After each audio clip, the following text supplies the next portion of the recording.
अस्सलामुअलैकुम, आदाब है। कैसे हो आप सब? उम्मीद है कि आप लोग बिल्कुल ठीक होंगे।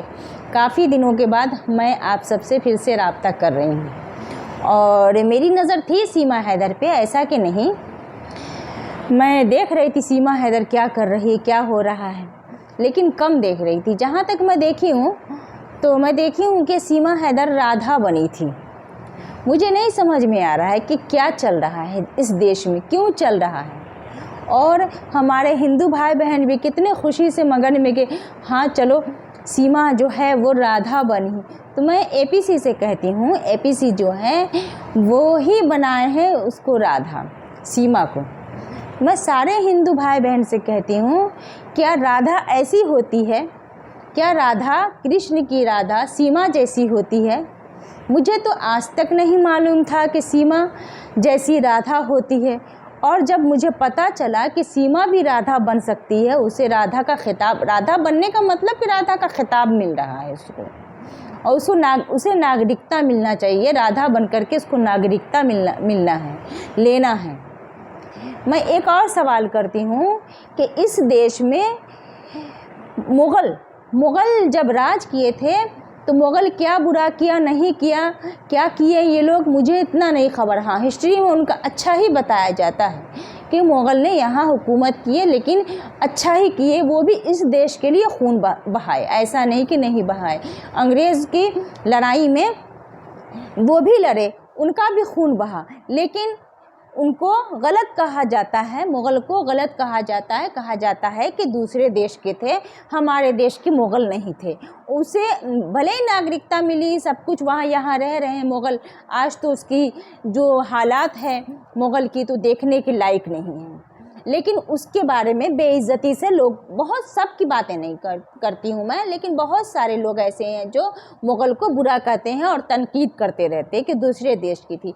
क्या ये सीमा दूसरे देश की नहीं है? क्या इस सीमा को नागरिकता लेने के लिए राधा बन रही है? मुग़ल की बेटी राधा नहीं बनी, मुग़ल कृष्ण नहीं बना, तो मुग़ल का कोई वैल्यू नहीं, कोई इज्जत नहीं है।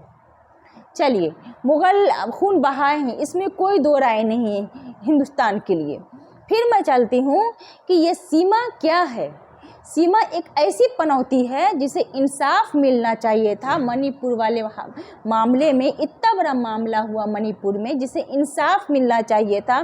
कल को ये आम हो जाएगा, लेकिन उसको दबा दिया गया। दबाया किसके ज़रिए गया? सीमा के ज़रिए दबाया गया। सीमा की खबर को इतना उछाला गया ताकि मणिपुर वाले मामले को दबा दिया जाए, और वाकई मणिपुर वाले मामले को दबा दिया गया।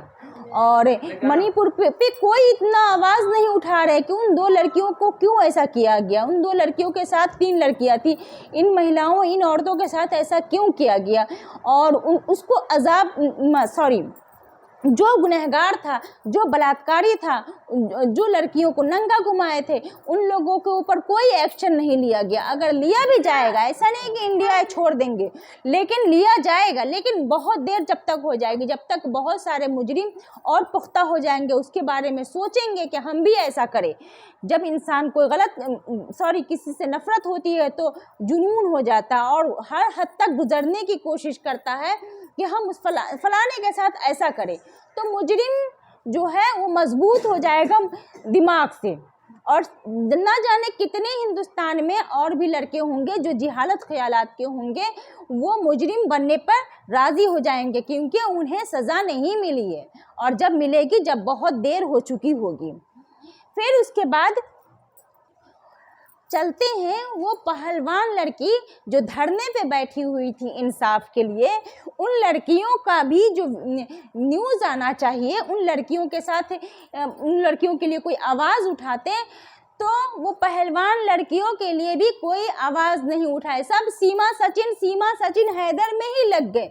हमारे देश की लड़कियों को नहीं इंसाफ मिलेगा, लेकिन जो दूसरे देश की गंद फैलाने के लिए आई है, हमारे देश की लड़कियों को, हमारे देश की औरतों को बहकाने के लिए आई है, उसके ऊपर लोग वीडियो इतना सारा बना रहे हैं और उसके ऊपर आवाज़ उठा रहे हैं। हमें समझ में नहीं आ रहा है कि क्यों इसके ऊपर तवज्जो देते हैं। अरे इसको निकाल के फेंके ना, इसको इंडिया से निकाल के फेंक दिया जाए। ये कर क्या रही है इंडिया के अंदर? अगर मेरी वीडियो अगर आप सबको अच्छी लग रही है और सच में इंसाफ समझ में आ रहा है तो आप मेरी वीडियो को लाइक कीजिए, शेयर कीजिए, कमेंट कीजिए। अल्लाह हाफिज़।